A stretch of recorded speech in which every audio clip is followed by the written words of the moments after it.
సౌలు జీవిత చరిత్ర అయిపోతానే తర్వాత దావీదు జీవిత చరిత్రకు వచ్చాం. దావీదు జీవిత చరిత్రను మనం ధ్యానం చేస్తూ ముక్కలు చేసుకుంటూ వచ్చాం. ఈ ముక్కలు ఎందుకు చేయాల్సి వచ్చింది, ఈ వాక్యాన్ని ఎలా ధ్యానం చేసేటప్పుడు ఒక మాట చెప్తాను. ఇప్పుడు మీకు ఒక చిన్న చిట్కా చెప్తాను. వాక్యాన్ని చదివేటప్పుడు మీరు ఎవరికైనా వాక్యం అర్థం కాకపోతే ఆ వాక్యాన్ని ఇప్పుడు నేను చెప్పా 4 ముక్కలు చేశా. దావీదు జీవితాన్ని ఎన్ని ముక్కలు? 4 ముక్కలు. దావీదు పుట్టిన మొదలుకొని అభిషేకం పొందేంత వరకు, అభిషేకం పొందుకున్న 2వ ముక్క, అభిషేకం మొదలుకొని రాజు అయ్యేంత వరకు 3వ ముక్క, రాజు అయినది మొదలుకొని అబ్షాలం తరిమే వరకు, అబ్షాలం నుంచి మరణం వరకు ఈ ముక్కలు చెప్పా. ఇవన్నీ ధ్యానం చేసుకుంటూ మనం వచ్చాం. కనిపిస్తుందా? రైట్. బోయాజు కొడుకు ఓబేదు కొడుకు యెషయా కొడుకు దావీదు. వాళ్ళ కొడుకులతో నాకెందుకు స్వామి, వాక్యం చెప్పు పోదాం అంటారా? వినండి చాలా జాగ్రత్తగా. ఈ యెషయాకి 8 మంది కుమారులు.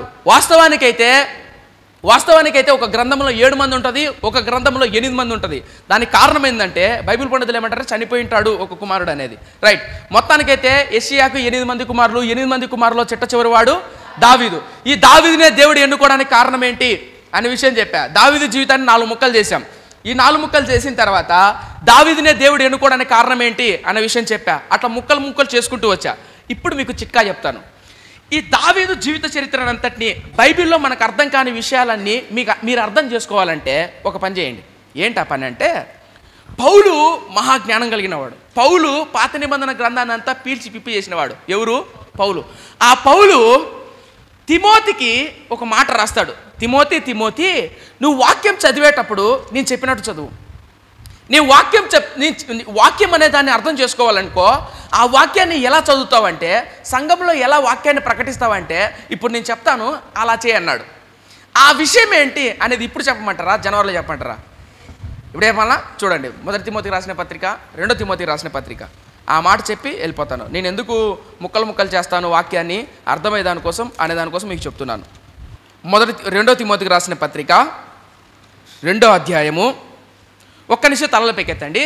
1 తిమోతికి రాసిన పత్రిక, 2 తిమోతికి రాసిన పత్రిక డిఫరెన్స్ ఉంది. ఈ 2 పత్రికలు తిమోతికే రాశాడు. ఎవరు రాశారు? పౌలు రాశాడు. పౌలు తిమోతికే రాశాడు. అయితే 1 పత్రికలో పౌలు ఏం చెప్తాడంటే, సంఘాన్ని ఎలా నడిపించాలి, సంఘాన్ని ఎలా కట్టుకోవాలి, సంఘంలో పెద్దలు ఎలా ఉండాలి, సంఘంలో స్త్రీలు ఎలా ఉండాలి, సంఘంలో యవనస్తులు పురుషులు ఎలా ఉండాలి అన్న విషయాన్ని రాస్తాడు. ఎక్కడ? 1 తిమోతి. 2 తిమోతి పత్రికలో ఏం రాస్తాడు తెలుసా? నువ్వెట్టుండాలి తిమోతి, నువ్వెట్టుండాలి, నువ్వు ఎలా బట్టలు కట్టుకోవాలి, నువ్వు ఎలా ఉండాలి, నీ మాట తీరు ఎలా ఉండాలి, నీ వస్త్రధారణ ఎలా ఉండాలి, నీ యవ్వనాన్ని ఎలా కాపాడుకోవాలి, నువ్వు ఎలా వాక్యం చదవాలి, ఆ విషయాన్ని 2 తిమోతికి రాస్తాడు. అర్థమైందా డిఫరెన్స్? అర్థమైందా? ఇప్పుడు ఈసారి కనుక వాక్యం చదివేటప్పుడు 1 తిమోతికి రాసిన పత్రిక పౌలు ఎందుకు రాశాడంటే సంఘాన్ని ఎలా నడిపించాలి రాస్తాడు. 2వది నువ్వు ఎలా బ్రతకాలి, నువ్వు ఎలా జీవించాలి అని రాస్తాడు. ఈ 2వ పత్రికలో పౌలుకు రాస్తూ నాయనా తిమోతి, వాక్యం చెప్తున్నప్పుడు, బైబిల్ చదువుతున్నప్పుడు, పాత నిబంధన గ్రంథాన్ని ధర్మశాస్త్రాన్ని చదువుతున్నప్పుడు ఇలా చదువు అని చెప్తాడు. అది ఎలా చదవమన్నాడో ఇప్పుడు మీకు చెప్తాను. మీరు కూడా ఇంటికి వెళ్ళి ఏం చేయాలి? ప్రాక్టీస్ చేయాలి, చదవాలి. అలా చదవాలి. చదువుతారా? ఇప్పుడు చేయండి. 2 తిమోతికి రాసిన పత్రిక 2వ అధ్యాయం 14వ వచనం.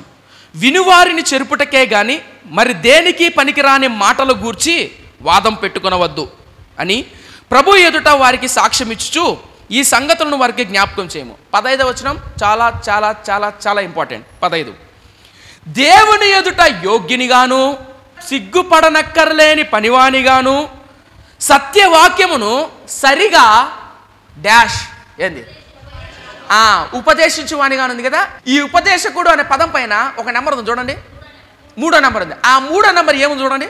15వ వచనం, దేవుని ఎదుట యోగ్యునిగాను సిగ్గుపడనక్కర్లేని పనివానిగాను సత్యవాక్యమును సరిగా ఉపదేశించువానిగాను అని ఉంది కదా. అది తిమోతికి. తిమోతికి ఎందుకంటే తిమోతి సేవకుడు కాబట్టి. కానీ మనకేంటి తెలుసా? కింద చూడండి 3, సరిగా విభజించువానిగాను నిన్ను నువ్వే దేవునికి కనపరుచుకుంటకు జాగ్రత్త పడుము. పౌలు తిమోతికి రాస్తున్నాడు, నాయన తిమోతి ఇట్లుండో అని చెప్తున్నాడు. అర్థమవుతుందా? పౌలుకు చెప్తున్న మాట ఏంటంటే, నేను తిమోతికి రాసిన పత్రికను వారానికి ఒకసారి కానీ 2 సార్లు కానీ నెలకు 4-5 సార్లు కానీ చదువుతూ ఉంటా. తిమోతికి రాసిన పత్రికను ఇప్పుడు మామూలుగా ఆదికాండం నుంచి వరుసగా చదువుతారు కదా, అట్లా కాకుండా నేను తిమోతి గ్రంథాన్ని అప్పుడప్పుడు చదువుతూ ఉంటా. అయితే విషయం ఏంటంటే, ఎందుకు నాట చదువుతావంటే పౌలు తన నాలెడ్జ్ని, తన జ్ఞానాన్ని తిమోతితో పంచుకుంటున్నాడు. ఎలా వాక్యం చదవాలి, ఎలా వాక్యాన్ని అర్థం చేసుకోవాలి. ఇప్పుడు మీకు అర్థమైందా? సరిగా విభజించువానిగా అన్న పదం ఉంది చూసారా? అందుకు ఇప్పుడు నేను ఎందుకు ఈ ముక్కలు చేశాను తెలుసా? విభజించి అర్థమయ్యేదాని కోసం, మనందరికీ అర్థమయ్యేదాని కోసం చెప్పడం జరుగుతుంది. అర్థమవుతుందా? ఇప్పుడు అర్థమైందా? రైట్. ఈ విషయం చెప్పడం ఈ విషయం కోసం మీకు ఇదంతా చెప్పాల్సి వస్తుంది. మీరు కూడా వాక్యం చదివేటప్పుడు కీర్తన గ్రంథం ఉందనుకో, 1వ అధ్యాయం, ఇంటికి వెళ్ళి చదివారనుకో 1వ అధ్యాయాన్ని, 1వ అధ్యాయాన్ని ముక్కలు చేసుకోవడం ప్రయత్నం చేయండి. 1వ కీర్తనను, అధ్యాయం అన్నారు కానీ కీర్తనను. ఇందులో ఏముంది? చదువుకుంటూ వెళ్ళిపోవడం కాదు, న్యూస్ పేపర్ చదివినట్టు. ఇందులో ఏముంది, నేనేం నేర్చుకోవాలా అని ధ్యానం చేయండి, సమయాన్ని కేటాయించండి. అప్పుడు మీరు వాక్యాన్ని బాగా నేర్చుకోగలుగుతారు, వాక్యానుసారంగా మీ జీవితాలు కట్టుకోగలుగుతారు. అర్థమవుతుందా? రైట్. విషయానికి వచ్చేద్దాం. ఇప్పుడు దావీదు జీవితాన్ని పోయినసారి ఎంతవరకు వచ్చాం?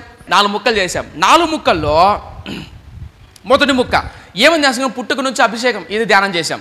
పుట్టిన తర్వాత దావీదు అభిషేకం పొందుకోకముందు ఏం చేసేవాడు? గొర్రెల కాపరి. ఈ విషయాన్ని ధ్యానం చేసుకున్నాం. ఆ తర్వాత దావీదునే దేవుడు ఎందుకు అభిషేకం చేయాలనుకున్నాడంటే, దావీదు ఎటాటోడంటే అభిషేకం పొందకముందే దేవుని మనసు ఏంటో తెలిసినవాడు, దేవుని మనసు ఏంటో ఎరిగినవాడు. రెండోది ఉత్తముడు. ఎవరికంటే ఉత్తముడు? అన్నల కంటే, రాజ్యంలో ఉన్న వాళ్ళందరికంటే, సౌలు కంటే మంచోడు. ఎవరు? దావీదు. అందుకు దావీదును దేవుడు అభిషేకించాడు. ఇక్కడ ఉన్నటువంటి మనందరిలో కల్లా ఎవడు ఉత్తముడా అని చూస్తాడు. ఇప్పుడు మా ఇంట్లో ఉన్నాడు, మా ఇంట్లో దేవుడు చూస్తున్నప్పుడు సంజీవ్ తేజ వాళ్ళ ఇంట్లో, పాస్టర్ గారు వారి ఇంట్లో ఎవడు ఉత్తముడా అని చూస్తాడు దేవుడు. అర్థమవుతుందా? ఎవడు నటించేవాడా, ఎవడు ఇంట్లో తల్లిదండ్రులు నా కొడుకు అమ్మాయికుడు ఏమీ తెలియదు అని నటించే వాళ్ళు కాదు, దేవుడికి అన్నీ తెలుసు. బయటకు వచ్చి అబ్బాయిలతో సెల్ ఫోన్లో అమ్మాయిలతో చాటింగ్లు చేసేది, సైగలు చేసేది, ఈకాయ పక్కలో అన్నీ తెలుసు దేవుడికి. వీళ్ళల్లో ఎవడు ఉత్తముడు అని దేవుడు చూస్తూ ఉంటాడు. ఈ విషయాన్ని నిర్గమకాండంలో మోసేతో అంటాడు దేవుడు. తెలుసా? మీకు క్వశ్చన్ తెలుసా? తెలుదో మన గుడారాల్లోకంట తొంగి చూస్తాడంట. నిజం, బైబిల్ ఉందన్నమాట. నిర్గమకాండంలో ఉంటుంది. మోసేతో అంటాడు, మీ గుడారాల్లోకి తొంగి చూస్తాను. మీకు తెలుసా అండి? ఒక మాట చెప్పనా? ఇంటికి వెళ్ళి కనుక్కోవడానికి ప్రయత్నం చేయండి. మోసేకు బిడ్డలు ఉన్నారా లేదా? ఉన్నారా? రైట్. రాజు తర్వాత రాజు కుమారులు ఏమవుతారు? రాజులు అవుతారు. రాజు చచ్చిపోయిన తర్వాత ఏమవుతారు? రాజులు అవుతారు. మోసే నాయకుడు అయిన తర్వాత మోసే కుమారులు ఏమవ్వాలా? నాయకులు అవ్వాలా. కరెక్టే కదా? మోసే పాస్టరు, మోసే నాయకుడు, మోసే గొప్ప దైవజనుడు, ధర్మశాస్త్రం తెచ్చినోడు. మరి మోసే కుమారులు ఏమవ్వాలా? నాయకులు కావాలా? అయ్యారా? కాలే. ఎవరయ్యారు తెలుసా? యెహోషువ. ఎందుకు యెహోషువ అయ్యాడు తెలుసా? యెహోషువ గుడారాల్లో ఉంటూ దేవుని సన్నిధిని అనుభవించాడంట. కావాలంటే మీరు ఇంటికి వెళ్ళి చదవండి. గుడారాల్లో ఉండి ప్రవచించేవాడంట. అది తొంగి చూశాడు దేవుడు. గుర్తుపెట్టుకో, నిన్ను నిన్ను నిన్ను ఎవరినన్నా ఆశీర్వదించాలనుకో, నీ ఇంటిని చూస్తాడు. నువ్వు ఇంట్లో ఎలా బతుకుతున్నావు, నీ తల్లిదండ్రులతో ఎలా మాట్లాడుతున్నావు, నువ్వు బయట, నువ్వు స్కూల్లో, నీ కాలేజీలో, every time God will be observe you, God will be test you. దేవుడు నిన్ను తప్పకుండా పరీక్షిస్తాడు. అటువంటి వాడిని ఎన్నుకుంటాడు, అటువంటి వాడిని అభిషేకిస్తాడు. అర్థమవుతుందా? రైట్. ఇప్పుడు దావీదును ఎన్నుకోనే కారణం ఏంటంటే, అభిషేకించక ముందే దావీదును దేవుడు చూశాడు. ఎట్టటోడు దావీదు? ఉత్తముడు, దేవుని మనసు తెలిసినవాడు, మంచివాడు. ఈ విషయాన్ని ధ్యానం చేసుకున్నాం. ఇది అయిపోయింది. ఆ తర్వాత అభిషేకం పొందుకున్న తర్వాత ఏం జరిగింది? రాజుగా సింహాసనం అయ్యేంత వరకు గొర్రెల కాపరిగా ఉన్నాడు. ఆ తర్వాత వెంటనే రాజు అయిపోవాలి. అభిషేకం జరిగిన తర్వాత మళ్ళీ గొర్రెలు కాచుకోవడానికి వెళ్ళాడు. ఆ తర్వాత సౌలు దయ్యం పట్టుకోవడం ద్వారా సౌలుని దగ్గర సితార వాయించడానికి రాబడ్డాడు. ఆ తర్వాత సౌలు ఆయుధాలు మోసేవాడిగా ఉన్నాడు. ఆ తర్వాత ఆయుధాలు మోస్తూ మోస్తూ ఒక సందర్భంలో గొల్యాతు వచ్చాడు. ఆ గొల్యాతును వేసేసాడు అట్టే, అంతే కదా? ఆ గొల్యాతుని వేసేసాడు. ఆ తర్వాత సౌలు దావీదుని ఏం చేశాడు? సహస్రాధిపతిగా ఉంచాడు. అలా సహస్రాధిపతిగా ఉంచినప్పుడు సౌలు ఏ పని అప్పగించినా దావీదు దాన్ని వెళ్ళి లక్షణంగా చేసుకొని వస్తూ ఉంటే ప్రజలందరూ దావీదుకి అట్రాక్ట్ అయిపోయారు. ఇప్పుడు మనందరూ ఉన్నారండి, మనందరిలో కల్లా సతీష్ అనే అబ్బాయి కీబోర్డు వాయిస్తూ కింద మీద పడి ఈ చేత్తో చిపురు కట్ట, ఈ కాలుతో చిపురు కట్ట, ఈ కాలుతో చిపురు కట్ట తుడుచుకుంటూ మందిరం అంతా శుభ్రపరుస్తున్నారు అనుకో, మనందరికంటే కష్టపడి చెమట గారిచాడు అనుకో, ఏమనిపిస్తుంది చెప్పండి? బా సతీష్ ఎలాంటి మంచోడు రబ్బా, ఏంది ఈ కష్టము? కీబోర్డు కొడతాడు ఒక పక్క, ఇట్లా ఈ చీపురు ఈ కాలుతో తోస్తాడు, ఈ కాలుతో తుడుస్తాడు అని అనుకున్నాం అనుకో, మీకు ఏమనిపిస్తుంది చెప్పండి? బా సతీష్ చాలా మంచి టాలెంట్ తెలుసా, కాలుతో కూడా దోస్తాడు తెలుసా, ఈ చేత్తో కూడా తుడుస్తాడు తెలుసా, 4 చేతులతో తుడుస్తాడు తెలుసా, మరి ఎట్లా నడుస్తాడు అన్నట్టు దొల్లుకుంటూ నడుస్తాడు తెలుసా అని అనిపిస్తుంది. మీకేమనిపిస్తుంది? బా ఏం టాలెంట్ అని అనిపిస్తుందా? ఇప్పుడు దావీదు ఎక్కడికి వెళ్ళినా విజయమే. అలాంటి విజయం అవ్వడం ద్వారా ప్రజలందరూ దావీదుకి ఫ్యాన్ అయిపోయారు. మన భాషలో చెప్పాలంటే దావీదుకి ఏమైపోయారు? ఫ్యాన్స్ అయిపోయారు. అలా ఫ్యాన్స్ అయిపోయేసరికి పొగిడారా, ప్రోత్సహించారా? పొగిడారు. ఆ పొగడితే ఏం చేసింది? సౌలుకు మండింది. ఎందుకంటే నా ముందర వాడిని పొగుడుతారా అని సౌలుకు మండేసరికి సౌలు దావీదును తరుముతున్నప్పుడు దావీదు ఎక్కడికి వెళ్ళాడు, ఏం జరిగింది, ఎక్కడెక్కడికి పారిపోయాడు అని అడుగుతా. ఇప్పుడు చాలా జాగ్రత్తగానండి. సౌలు దావీదును చంపాలని బల్లెం విసురుతుంటే చంపాలనుకుంటే ఆ తప్పించుకొని పారిపోతాడు. ఎక్కడికి వెళ్ళాడు అనేది ఇప్పుడు మనం చూద్దాము. పోయిన ఆదివారం మీకు చెప్పా, సౌలు తరుముతుంటే దావీదు పరిగెత్తుకుంటా ఒక చోటికి వెళ్తాడు. ఎక్కడికి? రామాలోని సమూయేలు ప్రవక్త. సమూయేలు ఎవరు? అభిషేకించినవాడు. అయ్యా సమూయేలు గారు చూడండి, సౌలు నన్ను చంపాలనుకుంటున్నాడు అని భయపడి ఆయన దగ్గరికి వెళ్ళి చెప్తాడు, చూడండి ఏదో ఒకటి చేయండి, ఏదో ఒకటి. అప్పుడు సమూయేలు పాప వృద్ధుడు కనుక ఏమీ చేయలేకపోయాడు. ఆ తర్వాత సమూయేలు అతడి నుంచి ఎక్కడికి వెళ్ళాడు? యోనాతాను యుద్ధంలో. గుర్తుపెట్టుకోండి, మళ్ళా అడుగుతా, గుర్తుపెట్టుకోండి, రిమెంబర్. చాలా జాగ్రత్త అండి. మొట్టమొదట సమూయేలు దగ్గరికి వెళ్ళాడు, రెండోది ఫ్రెండ్ దగ్గరికి వెళ్ళాడు, మూడోది పాస్టర్ గారి దగ్గరికి వెళ్ళాడు, నాలుగోది రాజు దగ్గరికి వెళ్ళాడు. ఈ నలుగురు దగ్గరికి వెళ్ళినప్పుడు దావీదుకు సమాధానం దొరికిందా? దొరకలే. ఈ నలుగురు దగ్గరికి వెళ్ళినప్పుడు పోనీ దావీదుకి ఏమన్నా దిక్కు కానీ దశ కానీ ఆదరించేవాడు? దావీదా భయపడా, I am be with you, నేనున్నా నీ వెనక, ఎవడొస్తాడో చూద్దాం అని ఎవరన్నా అన్నారా? రాజు కానీ, సమూయేలు కానీ, ఫ్రెండ్ కానీ, యోనాతాను కానీ అన్నారా? పోనీ యోనాతాను ఏం చేయగలిగాడు? పాపం బలపరచగలిగాడు, అంతే 4 మాటలు. మనకు శ్రమ బాధ ఉందనుకో, 10 లక్షలు అప్పు ఉందనుకో, 10 లక్షలు అప్పు పెట్టుకొని నేను జానన్న ఇంటికి వెళ్ళి, అన్న జానన్న 10 లక్షలు అప్పు ఉందన్న అని ఏడ్చాను అనుకో, అవునా తమ్ముడు, ఏం కాదులే తమ్ముడు, ఇది టీ తాగు, బయలుదేరి ఇంటికి, ఏం కాదులే అంటాడు అంతే. 10 లక్షలు అప్పు ఉంటే నాకు 20 లక్షలు ఇచ్చాడా చెప్పండి? మీకు అర్థమవుతుంది చెప్పేది?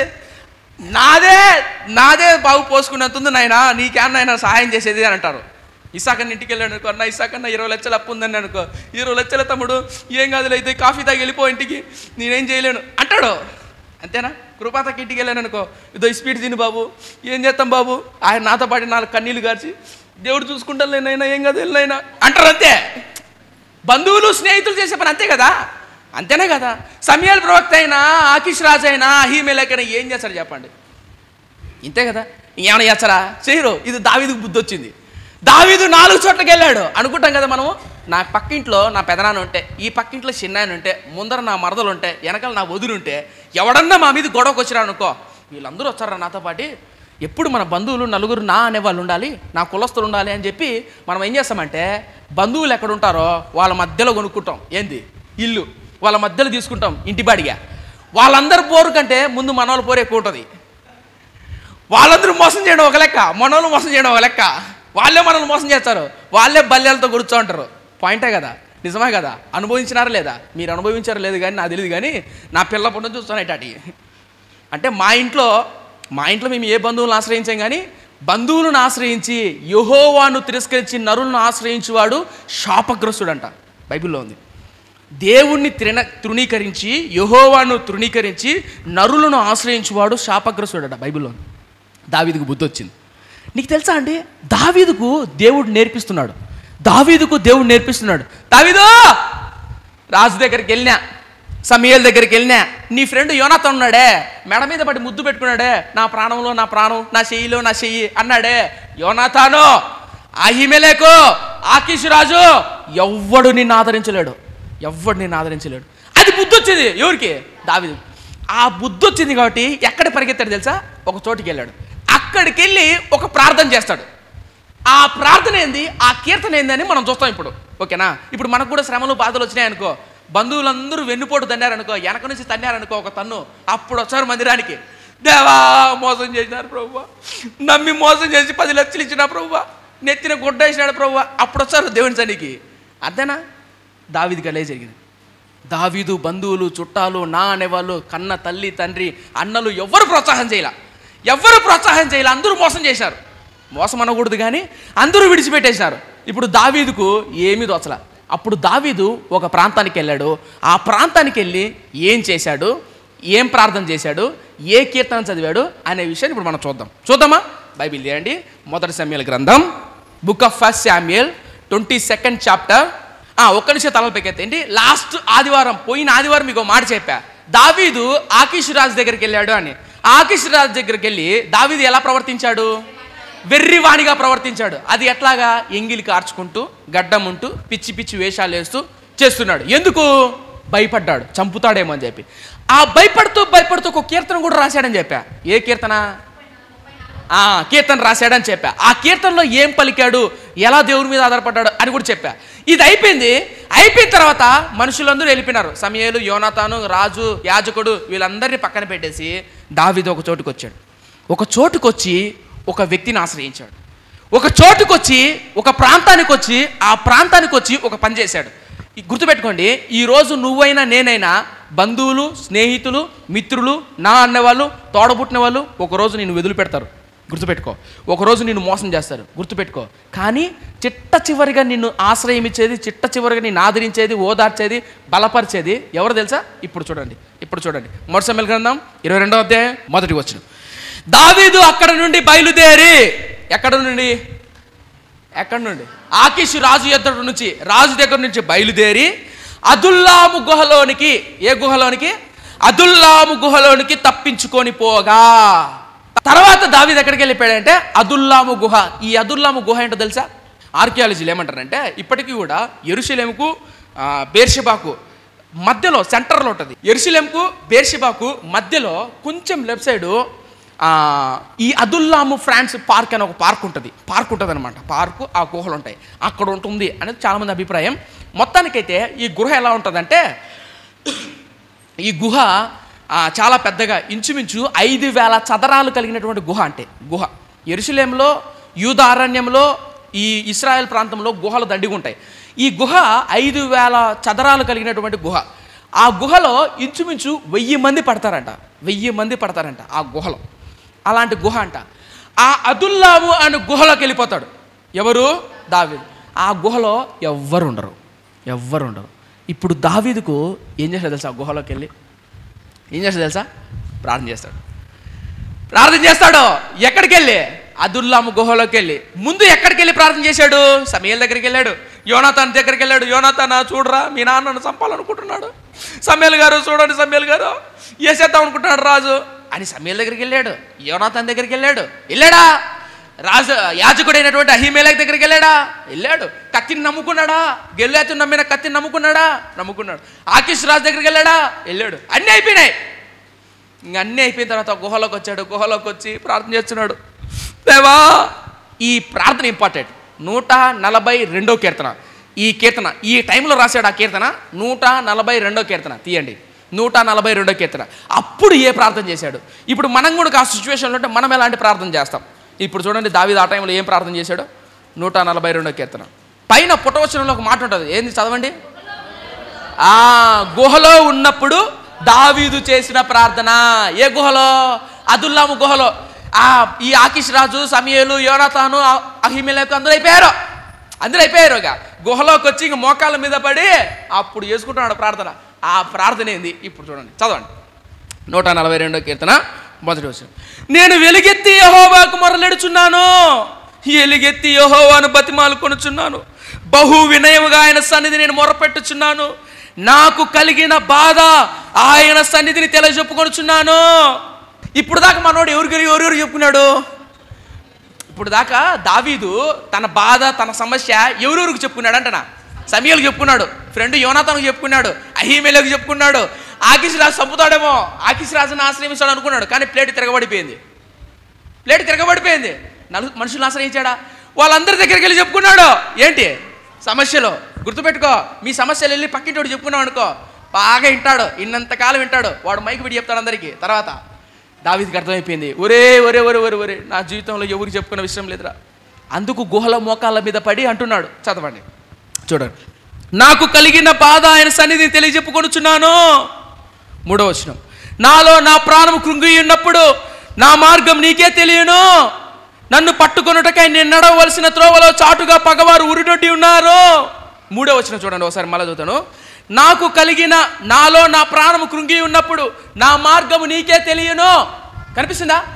దావీదు మార్గము ఎవరికి తెలుసంట? దేవుడికి తెలుసు, మనుషులకు కాదు. ఎక్కడ తప్పించుకోవాలి? యోనాతాను చెప్పాడా? పలాని పని చేయి చెప్పాలా? పోనీ అహీమెలెకు ఏమైనా చెప్పాడా?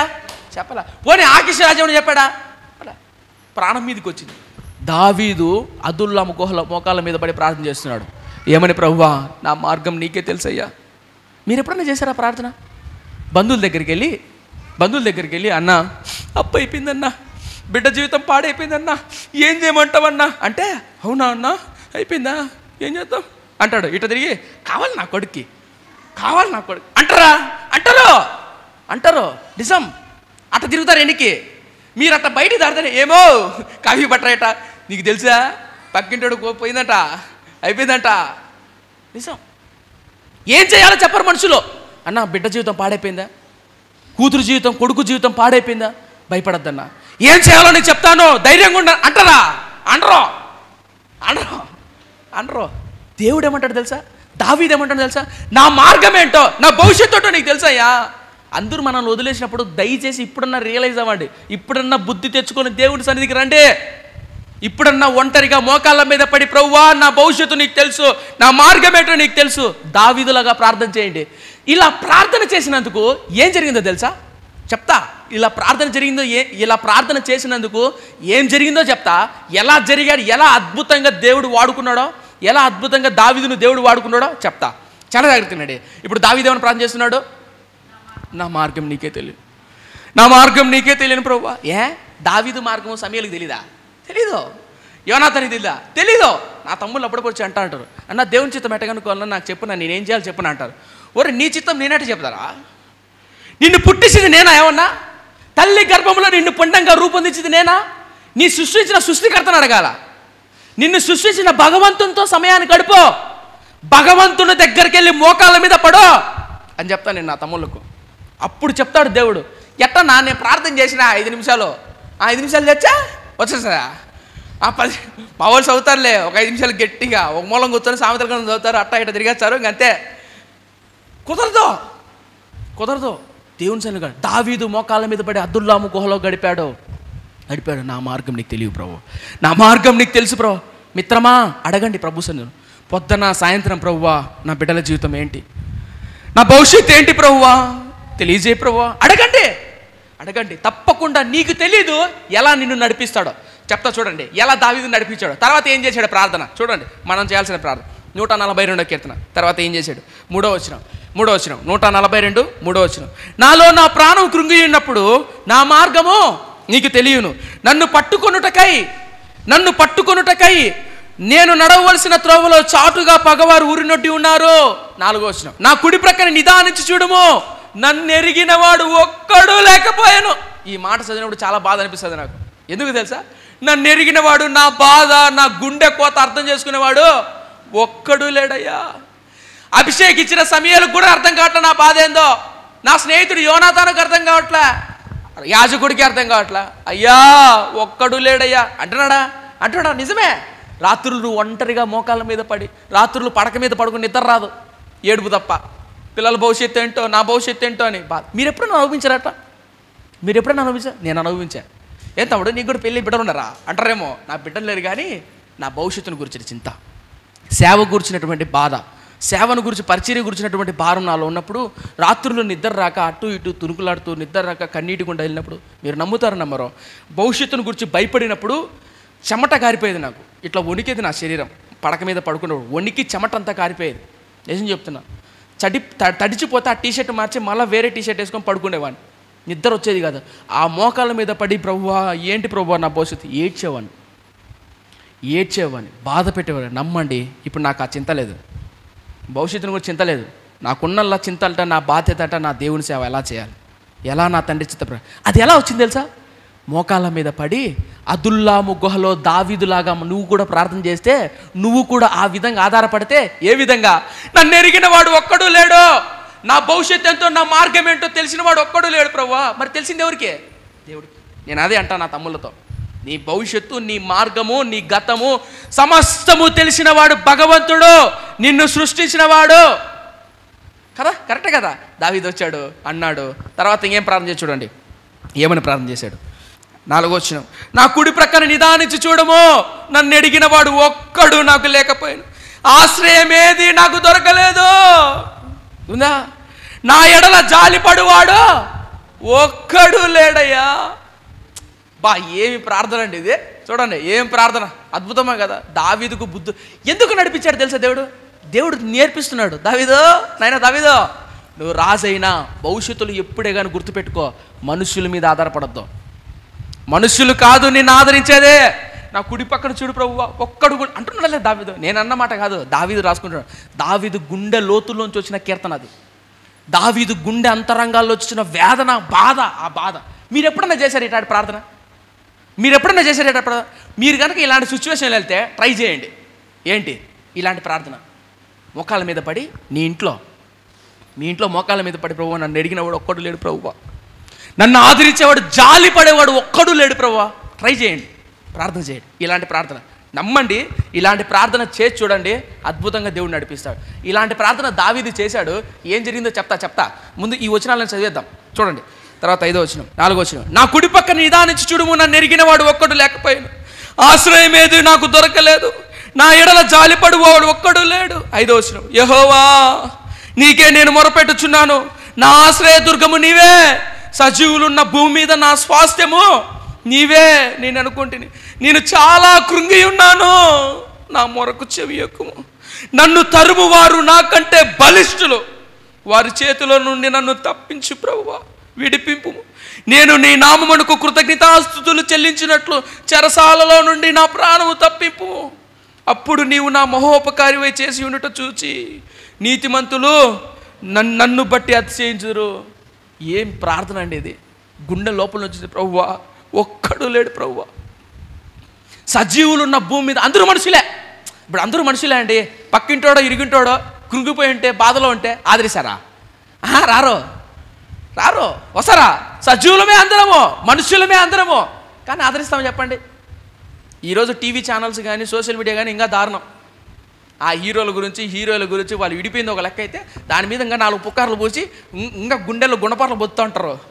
అంతేనే కదా, పక్క వాళ్ళు ఏదో జరిగిపోతే అది న్యూస్ పేపర్లు వేసి పెద్ద రచ్చ చేస్తారు. ఇంకా ఆదరించేవారు లేరు. ఆదరిస్తారా? వెళ్ళి నాయన ఏం కాదు బాబు భయపడద్దురా, ఆదరిస్తారా చెప్పండి? లేరండి. అందుకని అంటున్నాడు, సజీవులు ఉన్న భూమి మీద ఆదరించేవారు లేరు ప్రభువా. ఏం చేశాడు ఇప్పుడు దావీదు? ప్రార్థన చేశాడు. ఎన్ని చోట్లకి వెళ్ళిపోయాడు దావీదు? 4 చోట్లకి వెళ్ళాడు. ఎక్కడెక్కడికి? సమూయేలు దగ్గరికి వెళ్ళాడు, దొరికింది ఆశ్రయము. యోనాతాను దగ్గరికి వెళ్ళాడు, దొరికింది ఆశ్రయము. దొరకలే. యోనాతాను ఇంకా కామెడీ ఏంది తెలుసా? యోనాతానా అక్కడ కొండ ఉంటుంది, ఆ పొదలు ఉంటాయి, ఆ పొదలో దాక్కుంటాడు. ఎవరు? యోనాతాను అంటాడు, ఇంట్లో పెట్టుకోవచ్చుగా, తన కోటలో రహస్యంగా పెట్టుకోవచ్చు కదా. అందరూ మాటలు చెప్పేవాళ్ళే. అట్లా నేను యోనాతాను తప్పనట్టంలే, మంచిదే. కానీ ఎవరు సమస్యలు ఎవరు బాధలు వాళ్ళకు ఉంటాయి. పాపం యోనాతాను బాధ మనకేం తెలుసు చెప్పు? పక్కింటాక మంచిదే, కానీ ఆమెకేం సమస్య ఉండి మనకేం తెలుసు? ఎవరు మనల్ని ఆదరించారండి? అయ్యో పాపం అంటారు అంతే, యోనాతాను లాగా అయ్యో పాపం అంటారు అంతే, వెళ్ళిపోతారు. ఈ విషయం అంతా దేవుడు నేర్పించాడు ఎవరికి? దావీదుకు. చివరికి దావీదు అదుల్లాము గుహలోకి వచ్చాడు, మోకాల మీద పడినాడు, ప్రార్థన చేశాడు. యెహోవా నీకే మొరపెడుతున్నానయ్యా, నన్ను ఆదరించేవాడు ఒక్కడు లేడు ప్రభువా, నన్ను చూసి అయ్యో పాపం అనేవాడు ఒక్కడు లేడు ప్రభువా, దయచేయి ప్రభువా, నువ్వే నాకు దిక్కు ప్రభు అన్నాడా? నమ్మండి, అలా ప్రార్థన చేశాడు. ఏం జరిగిందో ఇప్పుడు చూడండి. మీరు కూడా అలా ప్రార్థన చేస్తే మీకేం జరుగుతుందో ఇప్పుడు దావీదుకి ఏం జరిగిందో చూడండి. 1 సమూయేలు గ్రంథం 22వ అధ్యాయం 1వ వచనం. దావీదు అక్కడ నుండి బయలుదేరి అదుల్లాము గుహలోనికి తప్పించుకొని పోగా అతని సహోదరులను అతని తండ్రి ఇంటి వారందరూ ఆ సంగతి విని అతని యొద్దకు వచ్చిరి. మరియు ఇబ్బంది గల వారందరూ, అప్పులు చేసుకునే వారందరూ, అసమాధానంగా ఉండే వారందరూ అతని యొద్ద కూడుకొనగా అతడు వారికి అధిపతి ఆయను. అతని యొద్దకు ఎక్కువ తక్కువ 400 మంది వచ్చి ఉండిరి. ముందు దావీదు 4 దగ్గరికి వెళ్ళాడు. సమూయేలు దగ్గరికి వెళ్ళాడు, యోనాతాను దగ్గరికి వెళ్ళాడు, అహీమెల యాజకుడి దగ్గరికి వెళ్ళాడు, ఆ తర్వాత ఆకీష్ దగ్గరికి వెళ్ళాడా? వాళ్ళు ఏమన్నా ఆదరించలా. ఇప్పుడు దావీదు ఒంటరిగా గుహలో ఉండి మోకాలు మడి ప్రార్థన చేస్తుంటే ఏం చేయడు తెలుసా దేవుడు? ఒరే పిచ్చోడా దావీదా, నువ్వెందుకు అందరి దగ్గరికి వెళ్తావు? అందరిని నీ దగ్గరికి రప్పిస్తా. అందరినీ నీ సమస్య ఏందో, నీ బాధ ఏందో నీ కాళ్ళ దగ్గరికి రప్పిస్తా. నీ కాళ్ళ దగ్గరికే సమాధానాన్ని రప్పిస్తా. అది మనుషులను పట్టుకున్నావు అనుకో, నీ బతుకును 4 చెప్తారు. దేవుడికి చెప్పావనుకో, నీ సమస్యను తీర్చే పరిష్కారాన్ని నీ కాళ్ళ దగ్గరికి తెస్తాడు. గుర్తుపెట్టుకోండి ఈ పదాన్ని. దేవుడికి మొర్ర పెట్టుకుంటే నీ కాళ్ళ దగ్గర. ఇప్పుడు ఒకప్పుడు అన్నలు ఏం పని రేడా, గొర్రెలు ఏం చేసినావు, పోయి గొర్రెలు కాసుకోపో అన్నారా? గొల్యాతు యుద్ధం జరుగుతున్నప్పుడు అన్నారా? తండ్రులు ఏమైనా ఆదరించారా? అన్నలు ఏమైనా ఆదరించాలా? ఎవరన్నా వచ్చి దావీదన్నా నన్ను అధిపతిని చేయండి రా నాయన అని అడిగాడు దావీదేమన్నా? సమూయేలు నన్ను అభిషేకం చేశాడు కదా, సమూయేలా రా నన్ను అధిపతిని చేద్దురా, రా నన్ను రాజుని చేద్దురా అని దావీదు పోయి సమూయేలు ఏమని అడిగాడా? పోనీ సమూయేలు ఏమని వచ్చి పార నిన్ను అధిపతిని చేస్తానన్నాడా? నమ్మండి, దేవుడే సమస్తాన్ని సమకూర్చి కాళ్ళ దగ్గరికి నడిపించాడు, గుహలోకి నడిపించాడు. ఎంతమందిని? 400 మంది. ఈ 400 మందికి అధిపతి అంట ఎవరు? దావీదు. ఒకప్పుడు ఒంటరోడు 4 దగ్గరికి వెళ్ళి 4 కాళ్ళు పట్టుకుంటే ఏమి జరగల పని, కానీ దేవుని దగ్గరికి పాదాలు పట్టుకున్నాడు, తన జీవితంలో జరగాల్సిన కార్యాన్ని జరిగించాడు. గుర్తుపెట్టుకో, 4 దగ్గరికి వెళ్ళి నువ్వు అడిగేదానికంటే ఒక్క శక్తివంతుడైన సృష్టికర్త అయినా నీ దేవుని పట్టుకొని అడుగు. అలా పట్టుకొని దావీదు అడిగాడు. దావీదుకి ఏదైతే అవసరమో నెక్స్ట్ ఏం చేయాలో సమస్తాన్ని నడిపించాడు. ఎక్కడికి? దావీదు దగ్గరికి నడిపించాడు. ఎంత అద్భుతమో కదా. ఆ ప్రార్థన చేశాడు. ఆ ప్రార్థన చేసి, ప్రభువా ఎవరయ్యా నాకు దిక్కు, నువ్వే నాకు దిక్కు. ఇప్పుడు బుద్ధి వచ్చింది దావీదుకు. దేవుడికి అర్థమైంది. దావీదు రియలైజ్ అయ్యారా? ఇప్పుడు తెలిసి వచ్చింది దావీదు. అప్పుడు దావీదు దగ్గరికే తల్లిని, తండ్రిని, అన్నలను 400 మంది జనాంగాన్ని నడిపించాడు. ఎక్కడికి? దావీదు దగ్గరికి. దావీదు వెళ్ళా వాళ్ళ దగ్గరికి, ఇందాక పోయినట్టు పోలా, దావీదు దగ్గరికి వెళ్ళొచ్చు. గుర్తుపెట్టుకో, మనల్ని కించపరిచి, మనల్ని నీచపరిచి, మనల్ని అవమానపరిచిన వాడే రేపొద్దున నీ దగ్గరకు వస్తాడు. నిన్ను కించపరిచి నీ నానా మాటలు అన్నవాడే రేపొద్దున నీ దగ్గరకు వచ్చి చేయి దాస్తాడు. అన్న ఒక 1000 రూపాయలు ఉంటే ఇస్తావన్నా. ఎప్పుడు తెలుసా? నువ్వు దేవునితో సవాసం కలిగి ఉంటే, నువ్వు నిజంగా దేవుని చేతుల్లో ఉంటే నిన్ను నీచంగా చూసిన వాళ్ళే నిన్ను గణపరుస్తాడు. మీకు గుర్తుందా? యాకోబుతో పురుగు వంటి యాకోబు, స్వల్ప జనము ఇశ్రాయేలు, భయపడకు. యాకోబు ఒక్కడే ఎబ్బేకు రేవు దగ్గర ఉన్నప్పుడు మోకాళ్ళ మీద పడి ఒక్కడే యాకోబు రాత్రంతా పోరాడు. అదే యాకోబుతో దేవుడు వాగ్దానం చేశాడు, యాకోబు ఇక మీదటి నుంచి నీ పేరు ఇశ్రాయేలే, అనేక జనాంగానికి నాయకుడు. మోషే యుద్ధం చేసి, మోషే ఒక హంతకుని చేసి ఒంటరిగా ఉన్నాడు. ఆ ఒంటరితనంలో దేవుడు మోషేని ఎన్నుకున్నాడు, గొప్ప నాయకుని చేశాడు. దావీదు అదుల్లాము గుహలో ఒంటరి వాడైపోయాడు. దేవుడే సమస్తాన్ని సమకూర్చి ప్రజలు నడిపిస్తున్నాడు. నువ్వు ఒంటరివేనా? నా బంధువులను నీవు ఆదరించలేదునా? నా స్నేహితులను నీవు ఆదరించలేదునా? భయపడాకు. బంధువులు నీ దగ్గర ఉన్నప్పుడు తింటారు, భజన చేస్తారు నీ చుట్టూ. నువ్వు నా బంధువు, మా చిన్నైనా, మా పెదనైనా, మా మామ అంటారు, పోతారు, మొత్తం నాకేసిపోతారు రేకులతో సహా. అంతే, ఎవరు ఉండరు. కానీ దేవుడు, నిన్ను సృష్టించిన వాడు, నిన్ను కన్నా నీ కొరకు ప్రాణం పెట్టిన దేవుడు వదిలిపెట్టాడండి. మోషేను వదిలిపెట్టలా. యోసేపును అన్నలు అమ్మేశారు, తల్లిదండ్రి వదిలేశారు, తల్లిదండ్రి ఎక్కడో ఉన్నారు. యోసేపు దేవుడు వదిలిపెట్టాడు. యోసేపును వదిలిపెట్టాడు దేవుడు? లేదే. మోషేను వదిలిపెట్టాడు దేవుడు? లేదే. దావీదు తోడబుట్టినటువంటి అన్నలు కానీ, తల్లిదండ్రి కానీ ఎవరైనా వచ్చి ఆదరించారా? లేదే. కానీ దేవుడే నడిపించాడు దావీదు దగ్గర. మీరు నమ్మండి, వీళ్ళకి అధిపతి అయ్యాడు. ఇప్పుడు ఎంతమంది ఉన్నారు? 4 మంది ఉన్నారు. చిన్న చిన్నగా 400 మంది, 600 మంది అవుతారు. ఈ 600 మంది పెద్ద సంఖ్య అవుతారు, ఒక సైన్యంలా అవుతుంది. ఈ సైన్యము ఒక రాజ్యం అవుతుంది. ఈ రాజ్యమే మీకు చెప్పదలుచుకున్న పాఠం ఏంటంటే, ఒక్కటే గుర్తుపెట్టుకోండి.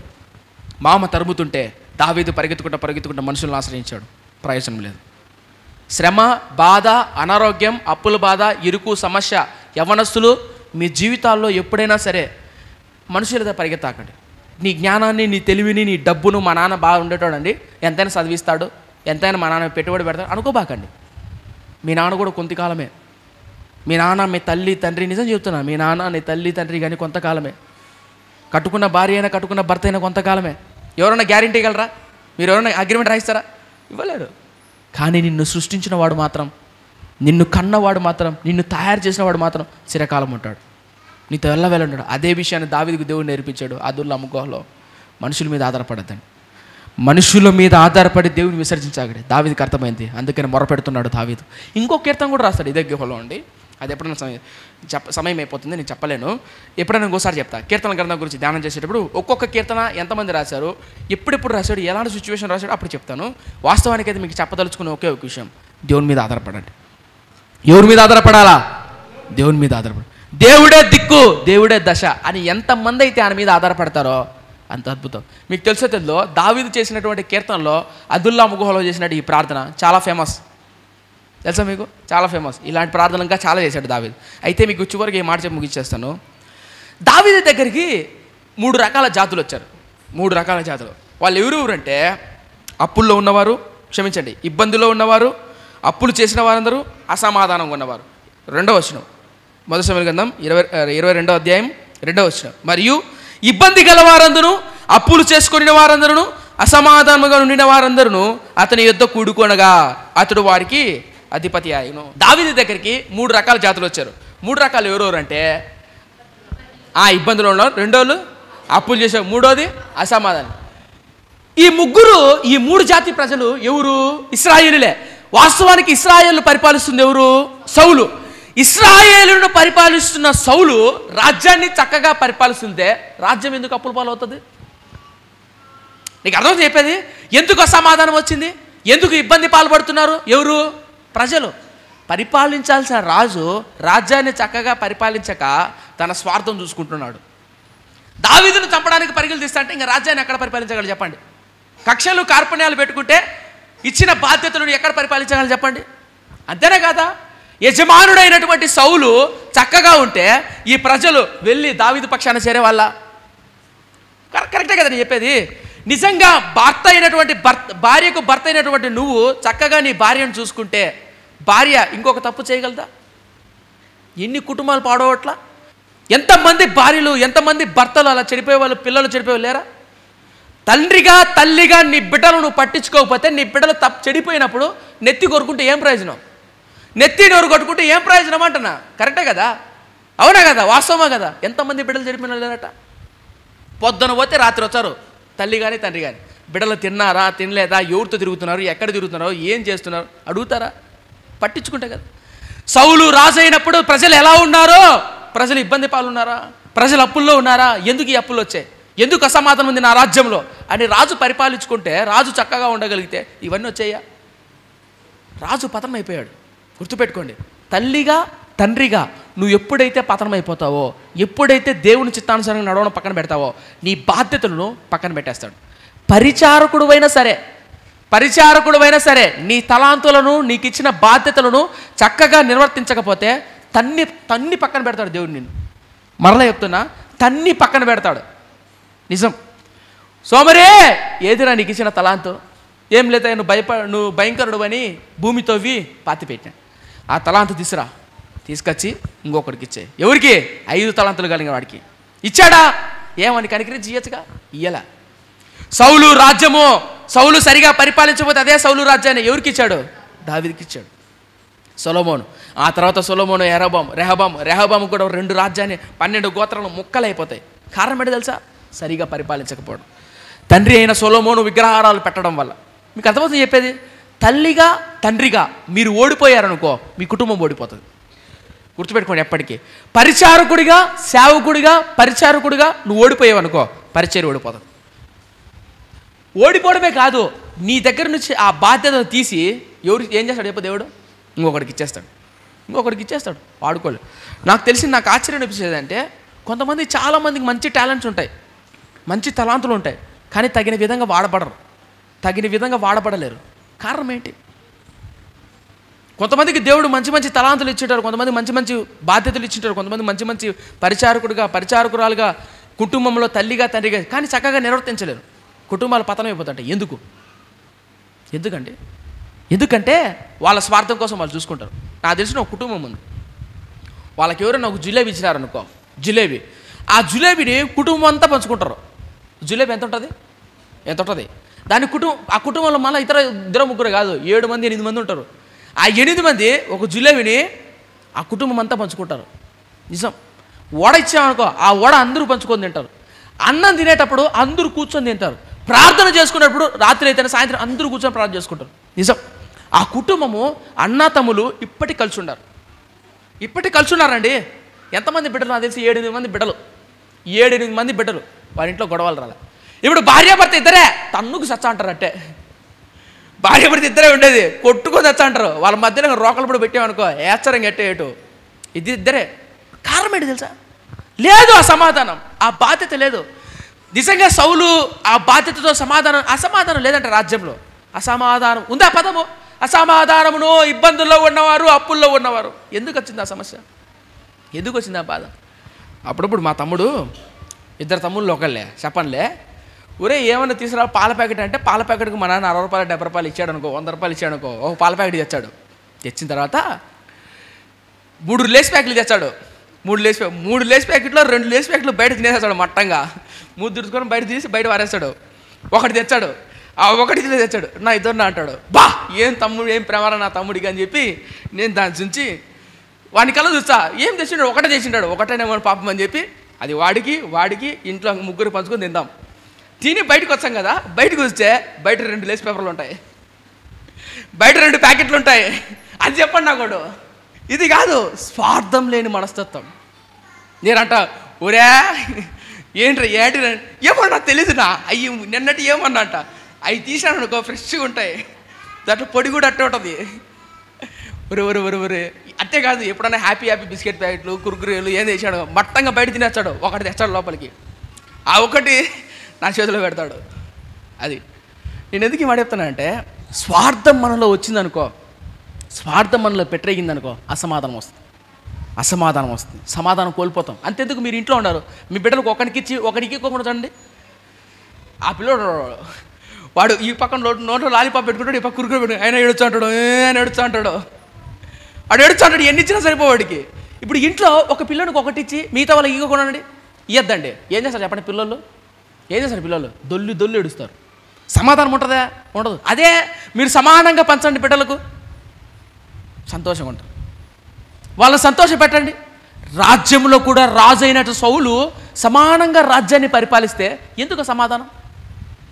రాజ్యంలో సౌలు నమ్మకంగా రాజ్యాన్ని పరిపాలిస్తే అప్పుల బాధ ఎందుకు వచ్చింది? కరెక్టే కదా, గుర్తుపెట్టుకోండి. తల్లులు తండ్రులు మీ బాధ్యతలు మీరు చక్కగా నిర్వర్తించండి, మీ కుటుంబాన్ని కట్టుకోనండి, కుటుంబంలో అసమాధానం రానివ్వకండి. నెంబర్ 3, మొట్టమొదటిది, ఎప్పటికీ మనుషుల మీద ఆధారపడకండి. ఎవరి మీద ఆధారపడాలి? దేవుని మీద ఆధారపడి. అదుల్లాము గుహలో దావీదు చేసిన ప్రార్థన, వీలైతే ఇంటికి వెళ్ళి రాత్రి పడుకునే ముందు మరలా ఒకసారి ఈ వాక్యాన్ని ధ్యానం చేయండి, ఈ కీర్తనను చేస్తారా? చేయండి. ఎలా ప్రార్థన చేశాడు? ప్రభువా నా గుండె లోతులోంచి ఇలాంటి ప్రార్థన పుట్టించు ప్రభువా. ఈరోజు ప్రార్థన చేయడం మనకు రాదు చాలామందికి. ప్రభువా యేసయ్యా ఊత పదాలు ఎక్కువ ఉంటాయి. యేసయ్యా ఈరోజు వాషింగ్ మిషన్ చెడిపోయింది ప్రభువా, మా ఇంటిని ఏ చేయాలనుకుంటున్నా ప్రభువా, ఏం చేయమంటే ప్రభువా. ఇలాంటి ప్రార్థనలు చేస్తారు మనం. ఏసీ లేదు ప్రభువా, కూలర్ లేదు ప్రభువా, రేపొద్దున నా బిడ్డలు దీవించు ప్రభువా, పండగకు పట్టు చీర లేదు ప్రభువా. ఇటాటి కాదు దయచేసి చేయాల్సింది, ఇటాటి కాదమ్మా. కీర్తన దావీదు చేస్తాడే గుండె అంతరంగాల్లోంచి ప్రార్థన, అలాంటి ప్రార్థన చేద్దాం. దయచేసి అందరూ మోకరిద్దాం. నాకు ఇలాంటి ప్రార్థన నేర్పించు ప్రభువా, నన్ను కూడా ఇలాంటి అనుభవంలో నడిపించు ప్రభువా, నాకు కూడా ఇటువంటి ఆత్మీయ అనుభవం నాకు నేర్పించు ప్రభువా. అడుగుదాం ప్రభువును హృదయపూర్వకంగా. ప్రార్థన.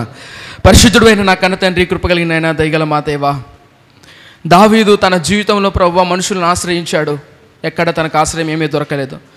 అందుకనే చివరిగా అదుల్లాము గుహలో ఉండి మోకాళ్ళ మీద పడి, ప్రభువా నా కుడి పక్కన వచ్చి చూడుము, నన్ను ఆశ్రయించువాడు ఒక్కడు లేడు, నా కుడివైపుకి వచ్చి చూడు ప్రభువా, ఒక్కడు కూడా అయ్యో అని జాలిపడేవాడు ఒక్కడు లేడు ప్రభువా.